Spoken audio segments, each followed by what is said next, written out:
bukan berarti saya tidak semangat ketika libur itu, karena betul-betul berhalangan ya. Dan malam ini catatan saya itu ada di hadis, batasnya itu ada di hadis ke-6, yaitu larangan kencing di air menggenang. Larangan kencing di air menggenang. Itu catatan saya. Kalau panjenengan punya catatan lain, monggo panjenengan sampaikan ke saya batasnya. Sama nggih. Semoga saya tidak keliru gitu. Karena catatan di saya ini meragukan gitu. Cuma biasanya memang semuanya saya catat.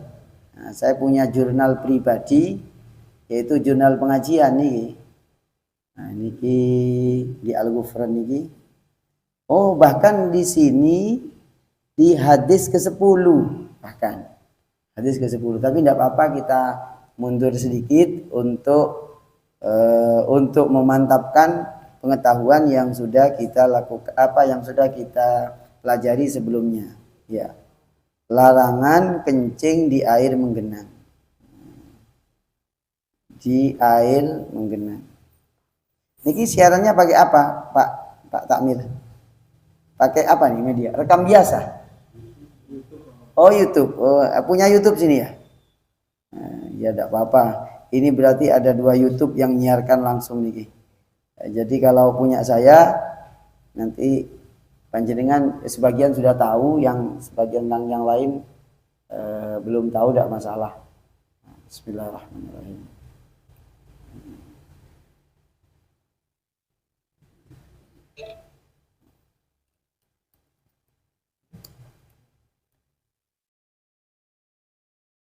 Bismillahirrahmanirrahim. Bismillahirrahmanirrahim. Kita mengulang sedikit, mundur ke belakang, mundur lagi ya, kembali ke depan. Bismillahirrahmanirrahim. Wa an Abi Hurairah radhiyallahu anhu qala Rasulullah sallallahu alaihi wasallam la yaghtasilu ahadukum fil ma' ad-da'im wa huwa junubun, akhrajahu Muslimun. Tidaklah seseorang mandi di air yang menggenang dalam keadaan junub. Apa maksudnya? Maksudnya itu adalah airnya tidak nyampe, airnya sampai berubah gara-gara mandi, kena kotoran-kotoran kita. Tapi kalau airnya menggenang tapi tidak sampai terkontaminasi oleh kotoran kita, tidak masuk dalam hadis ini. Begitu. Ya, ini keterangannya di kitab Tawdihul Ahkam maupun di kitab-kitab fikih itu diterangkan seperti itu. Maksudnya hadis ini demikian. Contohnya apa? Contohnya air menggenang tapi volumenya sangat besar, yaitu seperti kolam renang, seperti kolam renang Hawaii Park atau Hawaii Tumpang. Hawaii Tumpang itu apa namanya itu? Lembah Tumpang ya. Saya tidak akan lupa ya, ingatnya Tumpang ada tempat mandi itu ya. Ada pemandian ya, sebut Hawaii juga kan tidak masalah. Walil Bukhari, kalau menurut riwayat Imam Bukhari, Nabi bersabda, la yabulanna ahadukum fil ma'ad daim alladzi la yajri summa yaghtasilu fihi. La yabulanna, jangan sekali-kali salah satu di antara kalian itu kencing di air yang menggenang, tidak mengalir, kemudian mandi di dalamnya. Sekali lagi, ini yang dimaksud adalah air yang memang volumenya sangat kecil, lalu terkontaminasi oleh kotoran, najis dan lain-lain, sehingga nanti berubah airnya. Kalau airnya berubah ya berarti jadi najis, baik banyak apalagi sedikit. Kalau riwayat Imam Abu Dawud, wala yaghtasilu fihi minal janabati, dan tidak mandi di dalamnya karena untuk mandi junub, baik junub karena hubungan suami istri, atau junub karena haid, atau junub-junub yang lain, begitu. Karena ada junub yang lain selain berhubungan suami istri dan selain haid, apa? Mimpi basah. Apalagi? Melahir. Nah, melahirkan itu junub, sama dengan junub. Dan itu di hadis tidak dijelaskan. Para ulama yang menjelaskan. Kenapa orang melahirkan juga wajib mandi? Kenapa? Karena keluar anak. Anak itu apa asalnya? Nah, gitu. Tapi pasti panjenengan baru dengar ya? Iya. Kenapa orang melahirkan itu oleh fikih itu dikategorikan wajib mandi? Karena orang melahirkan itu mengeluarkan sperma. Begitu. Kenapa? Anak itu adalah tercipta dari sel telur ibu dan sperma. Begitu. Itu nalar fikihnya begitu. Maka mandi di situ juga nggak boleh. Begitu. Itu secara fikih begitu. Jelas ya? Nah, lanjut. Bismillahirrahmanirrahim. Wa an rajulin sahiban Nabi sallallahu alaihi wasallam. Dari seseorang yang menemani Nabi, Rasulullah itu melarang antautasilal mar'ah bi fadlir rajul. Perempuan dilarang mandi sisanya laki-laki. Dan awir rajul bi fadlil mar'ah, atau laki-laki dilarang mandi sisanya perempuan. Maksudnya bagaimana? Maksudnya begini.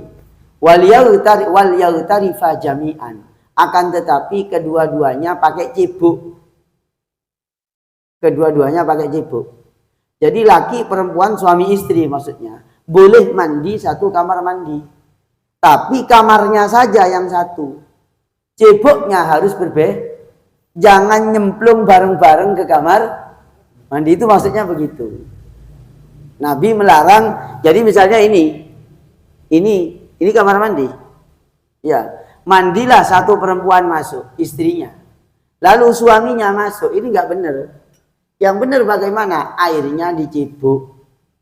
Jadi airnya dialirkan. Kalau tadi itu orangnya yang datang ke air. Iya. Alias nyebur. Begitu. Apalagi banyune mek sak jeding cilik. Apa maneh jedinge mek sak kobokan. Tambah nggak cukup. Itu enggak benar. Enggak benar secara fikih, enggak benar. Gitu nggih? Nah. Terus yang berikutnya, kana yaghtasilu bi fadli Maimunah radhiyallahu anha. Dari riwayat Ibnu Abbas bahwa Nabi pernah mandi sisa Maimunah. Loh, kok Nabi katanya nggak boleh mandi sisa? Iya, sisanya dicibuk. Bukan sisa nyemplung. Kalau sisa nyemplung itu namanya mustakmal. Begitu. Nah, mustakmal itu hukumnya dua. Bisa najis, bisa tetap suci. Kenapa? Kalau mustakmal tidak berubah, itu tidak najis. Dan bisa mensucikan. Contohnya apa? Panjenengan mandi di lembah Tumpang. Siapa yang mandi pertama kali? Pak Wibowo. Oleh setengah jam Pak Hamdi. Oleh setengah jam lagi Pak Sudibyo. Oleh setengah jam lagi. Loh, itu berarti yang mandi pertama itu menyisain orang yang berikut. Tapi berubah apa enggak? Enggak berubah. Buktinya apa? Ketika diginikan tidak ada bau, tidak ada apa dan seterusnya. Tapi walaupun satu pemandian lembah Tumpang itu banyak, lalu ada orang kencing sebanyak satu truk,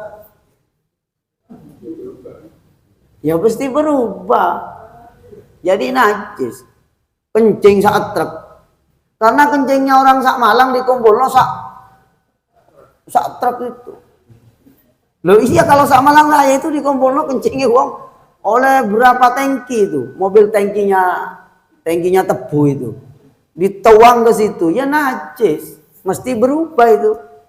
Tapi kalau cuma Pak bawa kencing titik, nah dia cerut gitu misalnya ya, malah Pak Sudibyo cerut gitu ya, insya Allah nggak terasa gitu ya.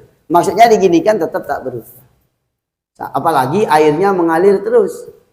Biasanya sih yang pernah saya lihat itu di Selekta itu ya, air yang ada di kolam renangnya itu ada tempat pembuangan kecil-kecil, lalu ada yang masuk terus dikit-dikit, jadi terus terkuras gitu ya, selain dikasih kaporit itu begitu. Bismillahirrahmanirrahim. Menurut keterangan hadis Ashabus Sunan, yaitu Sunan Abi Dawud, Sunan At-Tirmidzi, Sunan Ibnu Majah dan lain-lain, irtasala ba'du azwajin Nabi fi Jafna Faja'a liyaghtasila minha faqala lahu inni kuntu junuban. Innal ma'a la yujnib. Menurut sebagian riwayat, menurut riwayat Ashabus Sunan itu maksudnya ulama-ulama ahli hadis yang punya kitab hadis dinamai sunan-sunan. Iya. Sunan At-Tirmidzi, Sunan Abi Dawud, Sunan Ibnu Majah, Sunan Nasa'i. Nah, itu namanya Ashabus Sunan. Ulama-ulama yang mempunyai kitab hadis dinamai Sunan Abi Dawud dan lain-lain. Iya. Bukan Sunan Dar ya. Sunan Kalijogo, ya itu kan nama julukan. Sunan Kalijogo, Sunan Bono. Ya diambil nama dari ini. Kira-kira begitu. Saya ingat plesetannya teman-teman saya di kampung itu ya. Saya ini masih keturunannya Sunan. Sunan Dar tapi ya. Ini ngaji gak boleh serius-serius banget ya. Iya, ada selingannya begitu. Saya ngomong Sunan kailingan yang berhubungan dengan plesetannya orang-orang gitu ya. Oh ini keturunannya Sunan Kalijogo. Ya juga keturunannya Sunan, tapi Sunan Dar.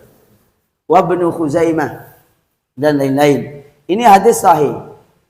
Katanya di dalam riwayat ini bahwa sebagian istri Nabi itu mandi di jafna. Jafna itu wadah seperti apa ya, fastafel gitu besar lah. Terus faja'al yaghtasila minha. Lalu Nabi datang ya untuk mandi dari itu. Terus kan itu kan sisanya dicebok. Sisa dicebok. Sebagian istri Nabi itu mandi di jafna, wadah. Terus mandi ngambil air. Mandinya mandi juga. Lalu Nabi datang ingin mandi juga di situ. Sahabat Nabi sebagian istri Nabi ini mengatakan, aku junub Nabi. Tadi saya pakai mandi untuk junub. Sisanya itu gimana? Kok panjenengan mau ngambil di situ? Nabi mengatakan, innal ma' la yujnib. Ya, air itu tidak menjadi najis, tidak menajiskan atau tidak membuat orang lain itu tidak sah mandi kalau sisanya itu diambil dengan cara begini. Ya, dicebok. Maka dalam hal ini konsepnya fikih, kalau airnya sedikit kita tidak nyemplung, airnya tidak air tangan kita ataupun bendanya tidak dimasukkan ke air, tapi airnya dialirkan ke benda, begitu. Misalnya adalah panjenengan mau wudu, airnya cuma satu ceret sekian, cukup wudu, cukup. Tapi panjenengan tidak begini kan? Tapi ambil cebok sedikit-sedikit, airnya diginikan. Lah sisanya itu tetap mensucikan. Kenapa? Karena kita tidak nyemplung ke dalam. Demikian. Nah, saya kira begitu. Nah, ini batas hadis yang saya baca, yaitu an Abi Hurairah radhiyallahu anhu qala Rasulullah sallallahu alaihi wasallam, tahuru ina'i ahadikum idza walagha fihil kalbu ayyaghsilahu sab'a marratin. Ya, di dalam hadis ini dikatakan bahwasanya sucinya wadah yang kena jilatan anjing, ya wadah apapun. Ini kan yang disebut wadah. Ini belajar ilmu bahasanya hadis gitu. Yang disebut itu wadah. Tapi yang dimaksud apapun saja. Yang dimaksud itu kan cuma wadah. Kalau sepatu kena jilat anjing ya sama. Juga dibasuh 7 kali. Ulahunna biturab atau ukhrahunna biturab atau ulahunna biturab. Begitu. Maka apapun yang kena jilatan anjing harus disuci 7 kali dengan air. Salah satunya ditampul dengan debu, dengan tanah. Atau caranya yang paling simpel adalah langsung barangnya dimasukkan ke lumpur. Misalnya nih, jubahnya bapak nih dijilat anjing, langsung masukkan ke lumpur di sawah itu. 1 kali cukup. Berikutnya ditambah dengan air 6 kali. Lumpur di sawah itu yang campur air itu. Dan tidak perlu nyampur lagi. Begitu. Tentunya campuran lumpur yang suci. Begitu. Ada lumpur yang tidak suci, got itu. Campur tanah, campur kotoran. Tapi kalau di sawah kan tidak ada orang buang kotoran di situ. Paling ada bau, tapi baunya kan bau efek daripada pestisida, pembusukan dan lain-lain. Tapi tetap suci. Begitu. Akhrajahu Muslim. Ini riwayat Imam Muslim. Gitu.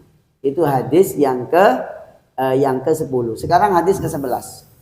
Innaha bismillahirrahmanirrahim. An Abi Qatadah qal fil hirra. Nabi berbicara tentang kucing. Nah, ini sebenarnya bukan hanya kucing. Panjenengan yang ini sebelum saya bacakan hadisnya. Yang tahu bagaimana di Madinah. Iya. Di Madinah. Di Madinah itu jenenge teleke apa itu? Burung dara itu loh. Kleler-kleler di mana-mana. Gitu. Burung dara. Dere. Gitu. Katanya orang Tumpang itu dere. Itu burung dara itu. Itu di mana-mana. Itu bagaimana caranya mengendalikan burung dara itu? Kayak gitu. Maka dalam hal ini Imam Malik itu satu-satunya ulama yang mengeluarkan hasil ijtihad yang sangat keren. Apa itu? Yaitu menurut Imam Malik, pokok hewan yang halal dimakan kotorannya suci. Begitu. Apa saja wis, pokok hewan halal dimakan. Itu kotorannya suci. Simpel cara pandangnya Imam Malik. Apa cara pandangnya Imam Malik yang kemudian melahirkan konsep seperti itu? Ya karena Nabi itu pernah nyuruh orang aduh ya Allah,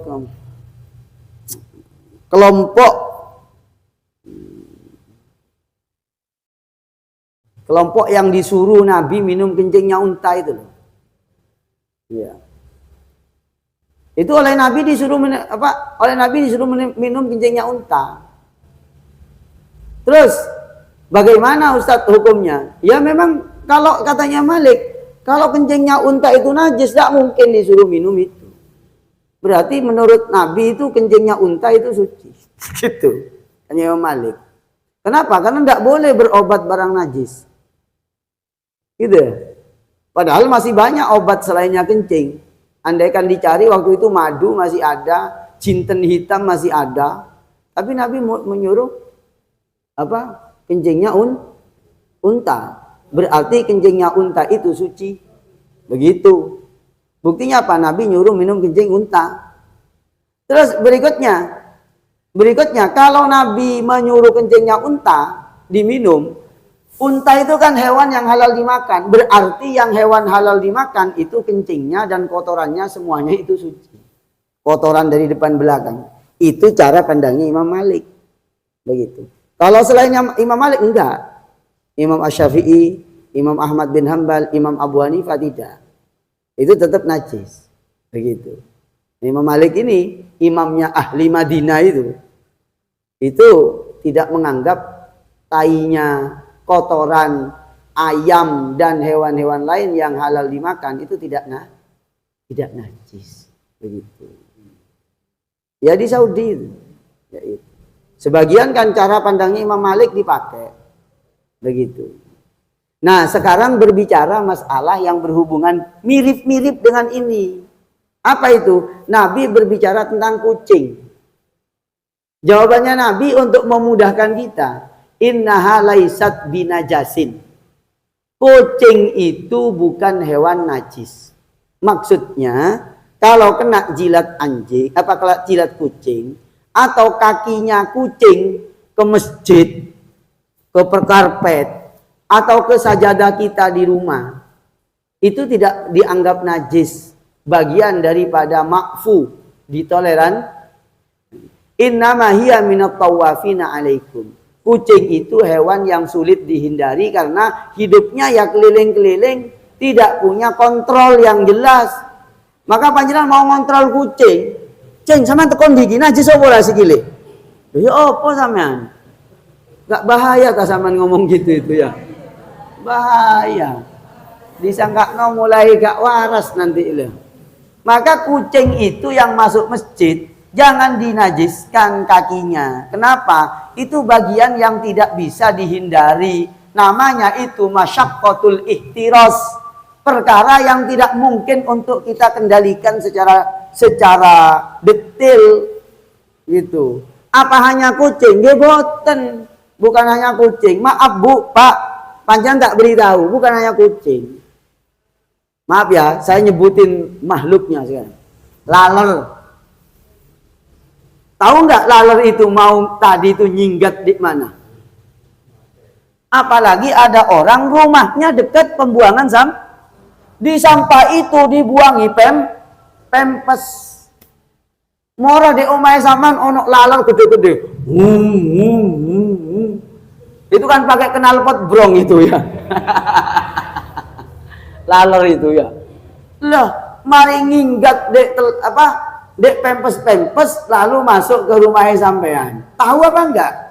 Ya enggak tahu, mau diteliti. Gimana caranya neliti? Itu sudah namanya masyaqqatul ihtiraz. Perkara-perkara yang sulit untuk dijaga itu dimakfu. Sama dan kucing. Loh, orang yang paham fikih dengan mendalam, wah enak hidup itu. Oh, tapi kalau nggak paham itu ribet hidup itu, karena nggak paham, gitu. Apalagi tak beritahu panjenengan, bisa nggak sampean ngecek jalan itu suci atau najis? Ayo, mulai dari rumahnya Pak Hamdi sampai Sulfat, bisa nggak panjenengan memastikan jalan itu najis atau suci? Nggak bisa. Itu kalau nggak pakai kaidah fikih, nggak ketemu panjenengan. Apa ocak sampean kok genti sarung, mang kecipratan di dalan. Kecipratan apa? Kecipratan banyu. Banyu apa? Air hujan. Dek mana? Dek jalan itu. Loh, kok bisa? Iya najis. Kok tahu lek sampean najis? Yo koyoke lho. Lek pakai koyoke, kok najis kabeh itu. Maka jalan-jalan yang dalam keadaan hujan kayak begini ini, ada ada lumpur-lumpur, lalu lumpurnya itu bukan jajan lumpur ya,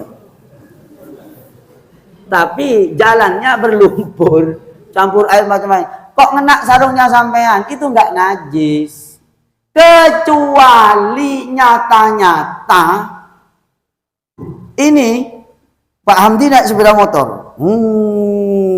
Dilewatilah lumpur. Di tengah lumpur itu ada tai kucing sekian ini tumpukannya. Karena tadi ada 20 kucing rombongan. Iya.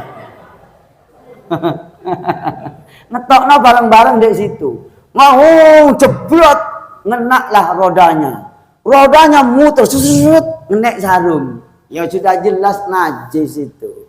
Yang tidak jelas najisnya, nggak perlu sampean pakai mikroskop cari najis umurai. Tidak usah. Yang penting diginikan, oh ini bukan tai. Oh ini bukan kencing. Ini cuma bau tanah dan air. Wes suci. Gitu loh. Sampean mau neliti sampai begitu ya nggak mungkin. Dan sulit dijaga itu. Sulit. Gitu. Karena ada sebagian orang yang belajar fikihnya itu fikih siti, belajar fikih satu. Orang tuh belajar liane.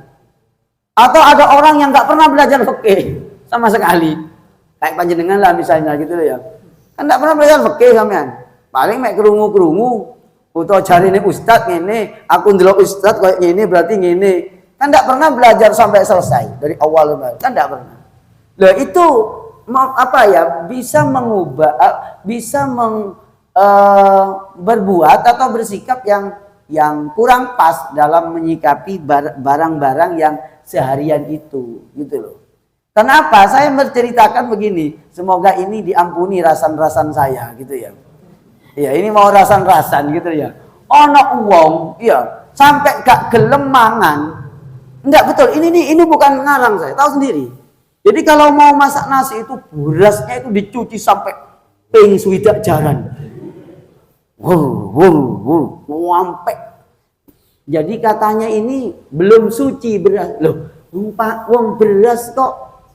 Beras itu ya mesti kalau dikasih air keluar air putih itu kan, putihnya itu. Nah, itu kalau walaupun sampai 3 kali tetap ada. Itu bukan najis, gitu loh. Bukan najis itu. Dan itu sudah langsung bisa dimasak, nggak perlu sampai dicuci sampai 7 kali kayak najisnya anjing aja gitu ya. Itu sampai begitu, saking was-wasnya. Kenapa? Belum tahu konsepnya najis itu apa, suci itu apa, itu belum tahu. Itu. Insya Allah ngaji Bulughul Maram ini sudah saya terangkan dengan bab fikihnya gitu. Nah ini tak beritahu panjenengan niki. Ini hadis riwayat Imam Bukhari dan Imam Muslim. Monggo diangen-angen niki. Hadis ke-12. Ya. Bismillahirrahmanirrahim. Wa an Anas bin Malik.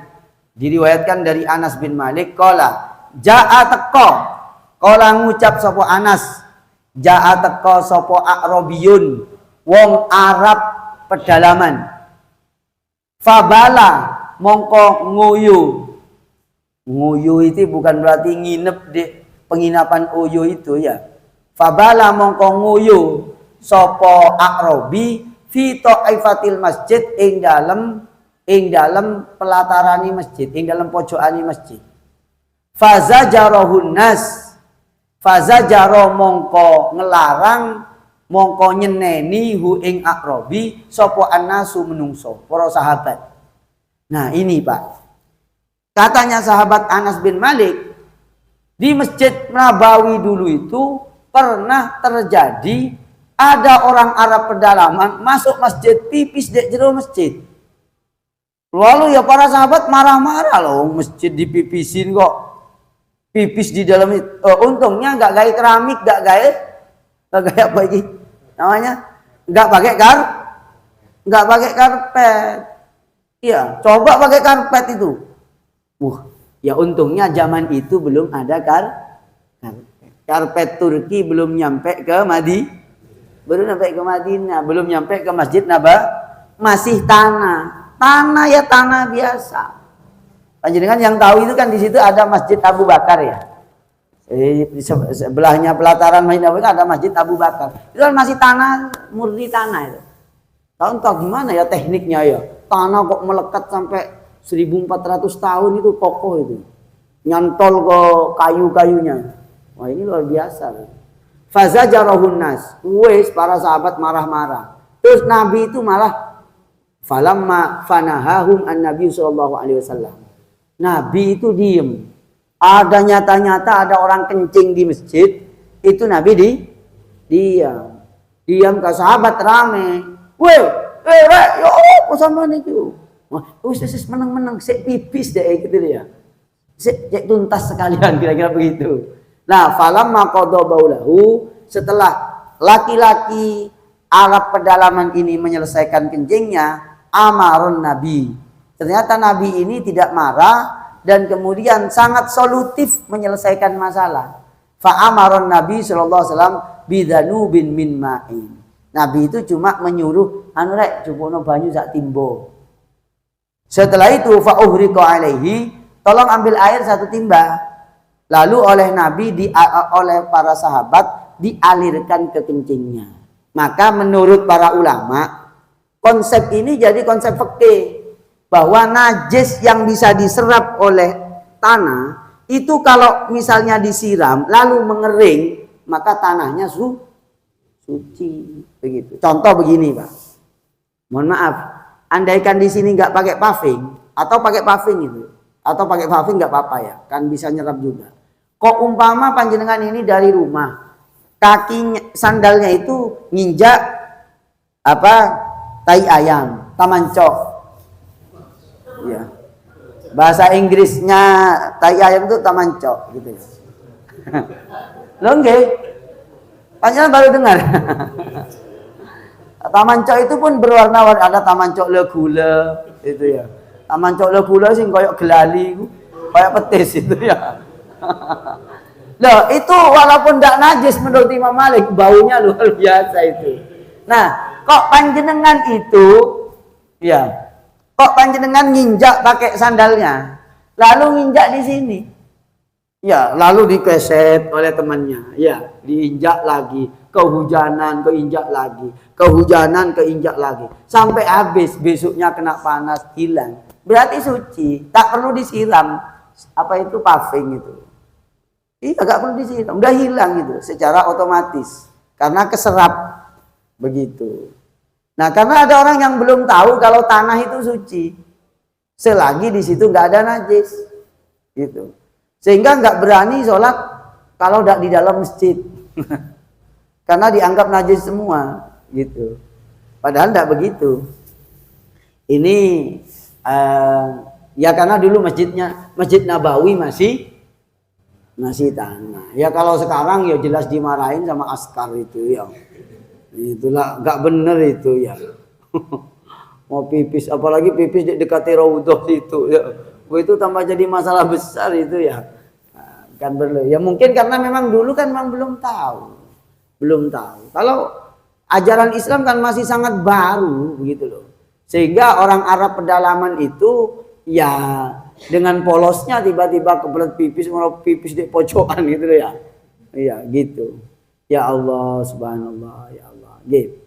Nah, para jamaah yang dimuliakan oleh Allah Subhanahu wa taala, dalam hadis ini katanya di dalam kitab Taudihul Ahkam, Nabi ini sangat mentoleransi sama hatu khuluqin Nabi sallallahu alaihi wasallam, faqad arsyadal a'rabi birifqin walinin ba'da ma bala mimma ja'alahu yakhusuhu bid-du'a fayaqul Allahumma arhamni wa Muhammadan wa la tarham ma'ana ahadan. Jadi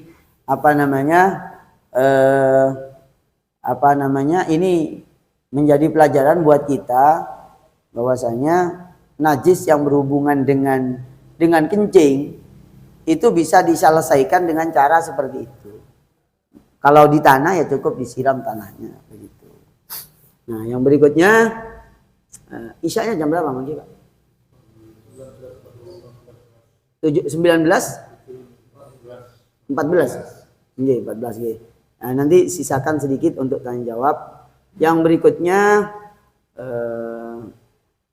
di sini banyak keterangan sebenarnya. Hadis yang ke berapa nanti? Hadis yang ke-12 ini mengajarkan bahwasanya kalau mulang ke orang, kalau ngajarin orang itu dengan lemah lembut gitu ya. Terus jangan sampai membuat orang itu tersinggung dan seterusnya. Ini keterangannya.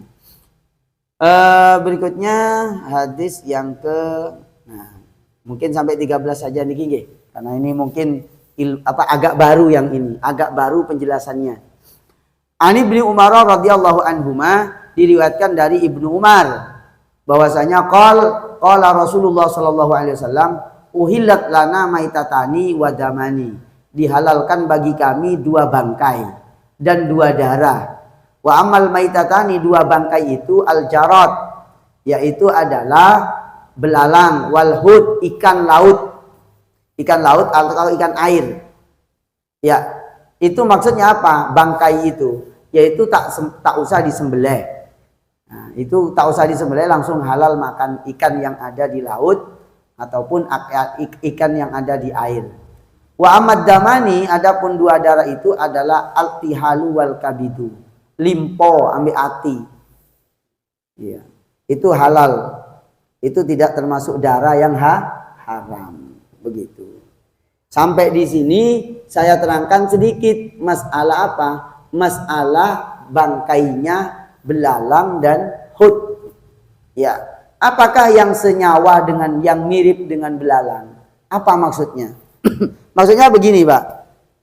Kalau misalnya ada hewan halal, tidak masuk hewan haram ya, dipotong begini ini nggak keluar darahnya, maka sama seperti belalang, nggak perlu disembelih. Apa contohnya? Jangkrik, apalagi laron ini. Apa ada darahnya laron itu? Nggak ada. Kayak gitu. Laron gitu. Jadi misalnya ini laron halal apa enggak? Itu kalau masuk jenis belalang ya halal. Begitu. Ustadz itu kan ada kayak Nana. Itu Nana apa bukan? Bukan itu. Bukan Nana. Begitu. Terus hut ikan. Ikan mungkin panjenengan bayangannya kecil. Iya toh? Iya. Padahal hut itu ikan besar atau ikan kecil. Misalnya ada tongkol sak truk gede nih. Tongkol sak truk. Nggak usah disembelih, langsung masuk nang wajan. Pokok ono wajane sing muat.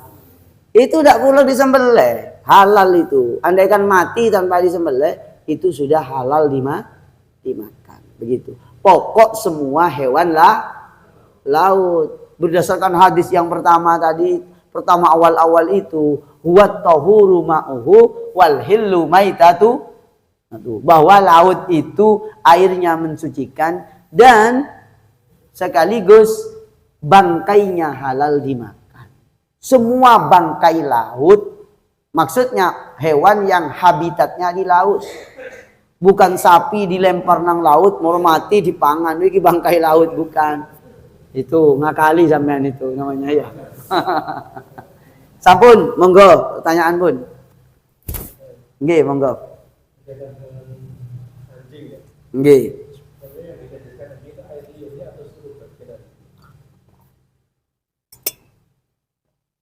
Sampun nggih? Nggih. Kalau menurut hadisnya itu liurnya. Tapi oleh para ulama dipahami cairan yang keluar dari tubuhnya anjing itu semuanya najis. Cairan.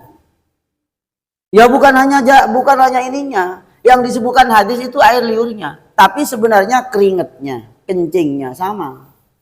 Maka dalam fikih itu diterangkan begini. Misal nih. Ini anjing. Anjingnya mari adus junub. Ya kan teles kabeh gitu loh ya. Osi-osi ayo Ustadz gitu ya. Jadi anjing ini teles, sampean kering, nempel, maka panjenengan itu sama hukumnya kena najis bolang. Atau sebaliknya, panjenengan yang habis mandi junub, anjingnya kering, kok gesek-gesek ke sampean, podo. Nah kenapa? Karena ini ada cairannya di anjing ini. Baik cairan yang dari tubuhnya mau berupa keringat dan lain-lain, atau dari langsung air liurnya. Nah, penyebutan air liur itu adalah penghususan. Disebut khusus, tapi maksudnya bagian-bagian yang berhubungan dengan cairan yang ada di dalam tubuhnya anjing. Keluar dari mulutnya atau keluar dari dari kulitnya dan seterusnya. Begitu. Secara fikih begitu. Kalau panjenengan mau mengkhususkan hanya air liurnya, ya nggak masalah. Pokok panjenengan punya keterangan bahwa itu memang hanya khusus air liur. Nah, untuk membuktikan, monggo panjenengan saya bukakan kitabnya niki. Tak bukakan kitabnya di Tauhidul Ahkam yang berhubungan apakah itu hanya air liurnya. Nah, pasti di sini nanti akan ditemukan bahwa yang dimaksud air liur itu apakah hanya air liur, apakah juga yang lain. Niki monggo. Yang pertama keterangannya. Najasatul kalbi wa kadza jami'u ajza'i badanihi najisah wa jami'i fudolatihi najisah. Nah niki keterangannya Pak. Keterangan fikihnya di kitab Tauhidul Ahkam. Panjenengan mau buka kitab apa saja, nggih? Mau membuka kitab apa saja, pasti ketemu bahwasanya yang disebut Nabi itu cuma air liur, tapi yang dimaksud adalah keseluruhan yang fudolat. Apa fudolat itu? Kotoran-kotoran yang keluar dari tubuhnya, baik dari depan, belakang, atau langsung dari tubuhnya. Contohnya keringat itu fudolat. Leluwian, fudolat itu makna Jawa nih leluwian. Lah keringat itu kan kelebihan dari tubuh kita. Terus apa? Keteke, air liure, kencingnya apalagi. Begitu. Maka itu najis hukumnya. Jami'u ajza'ihi. Seluruh unsur tubuhnya anjing itu najis mughalladh. Maka di kitab fikih seperti kitab fikih napa niki? Ya Safinatun Najah. Nggih. Dan lain-lain itu menerangkan Kok umpama ada anjing kering, nggak ada apa-apa. Iya, panjenengan lagi basah-basah, nempel ke panjenengan, berarti katut najis panjenengan. Najis muwal. Dan panjenengan tidak usah terlalu angker-angker banget dengan keterangan muwalladha itu. Iya. Najis muwalladha itu kalau menurut Imam Malik, lah kembali lagi ke Imam Malik. Jadi menurut Imam Malik itu, ya, anjing itu tidak dianggap najis. Muwalladha maksudnya najis seperti yang kita pahami. Kenapa? Kok air liurnya aja sudah disuruh begitu? Katanya Imam Malik, ta'abudi. Itu hanya taat saja kepada perintah Nabi. Sebenarnya tidak najis dalam arti najis seperti kencing. Begitu. Itu cara pandangnya Imam Malik. Loh kok demikian Ustaz? Iya memang itu.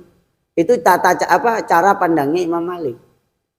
Sehingga kalau kalau berbicara bab anjing, ya sebenarnya nggak seangker orang Indonesia melihat anjing. Jijiknya itu luar biasa dan bencinya luar biasa.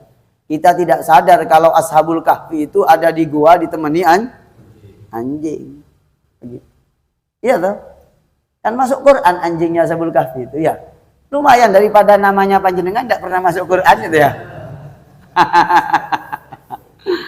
Terus apa lagi?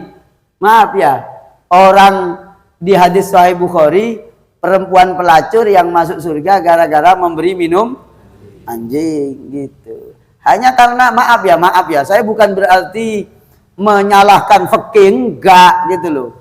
Orang yang ngajarin fikih dari dulu di Indonesia itu kan mazhabnya Syafi'i. Loh mazhabnya fikih Syafi'i itu kepada anjing ini luar biasa. Ini najis muwalladha gitu. Padahal najis muwalladha misalnya Pak nggih, panjenengan habis nempel ke anjing. Ya udah tinggal ambil tanah campur air, digosok begini, ambil air 6 kali. Ya udah selesai gitu loh. Enggak sampai digetingi itu caranya ya. Tapi ya juga jangan ngingu anjing gitu loh aja. Lah buat apa sama ngingu anjing? Enggak, maksudnya berpikir secara proporsional aja gitu loh. Begitu, secara proporsional dan bijaksana. Saya ada anjing ya biasa aja, cuma keri gitu aja. Iya keri podo ae. Enggak, ada anjing itu keri saya. Gitu. Enggak maksudnya kalau ngena itu nanti membasuhnya ya repot gitu. Maka mengingu anjing itu boleh, asalkan anjingnya terlatih. Anjingnya sudah bisa disuruh-suruh beli kopi ke Indomaret. Nah, di Quran kan disebutkan bahwa halal hewan yang dipatok oleh anjing, tapi anjingnya sudah terlatih. Contohnya apa? Anjingnya sudah ngerti caranya nyembelih itu dari sini. Ya, kan di Quran diterangkan itu kalben mu'allam. Iya.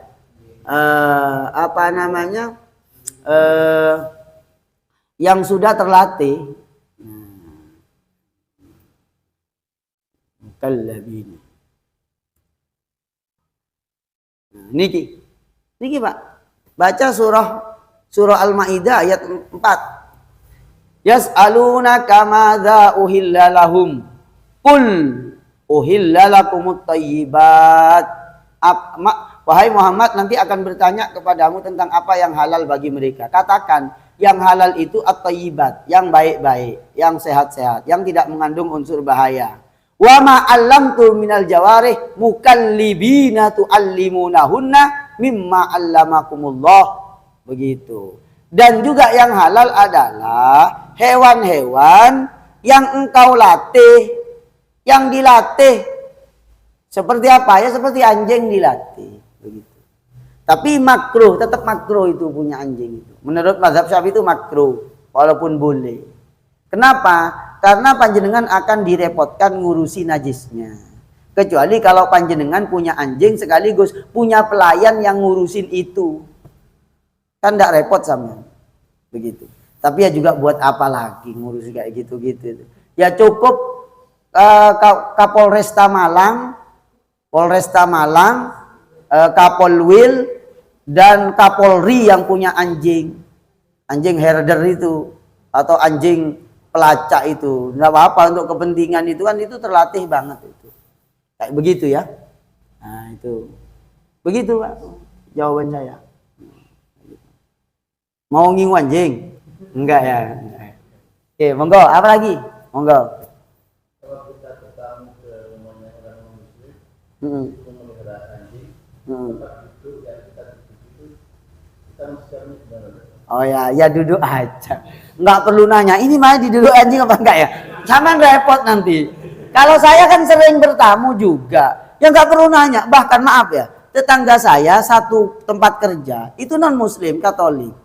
Duduk saya di kursinya, di rumahnya itu ada anjingnya di dalam itu. Saya kalau sudah masuk itu kaget, gitu saya. Ustaz kok pantes sama tadi anjing? Enggak betul itu, saya kaget. Waduh, katanya. Bu, kok ada di sini? Iya Pak Ustadz gitu, orangnya baik. Iya Pak Ustadz, anjing saya memang di dalam. Ya duduk, saya nggak perlu nanya. Bu, ini didudukin anjing apa enggak ya?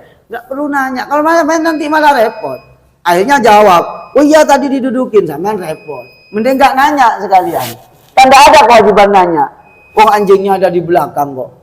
Kecuali panjenengan kelihatan anjingnya duduk di kursinya lalu sampean duduk setelah anjingnya pindah. Itu yang nggak benar. Kalau anjingnya memang sudah ada tempatnya sendiri, dikandangkan sendiri, diikat, lalu di situ ada tempat duduk, panjenengan nggak usah nanya-nanya, ya saya duduk, ya duduk. Oh gitu.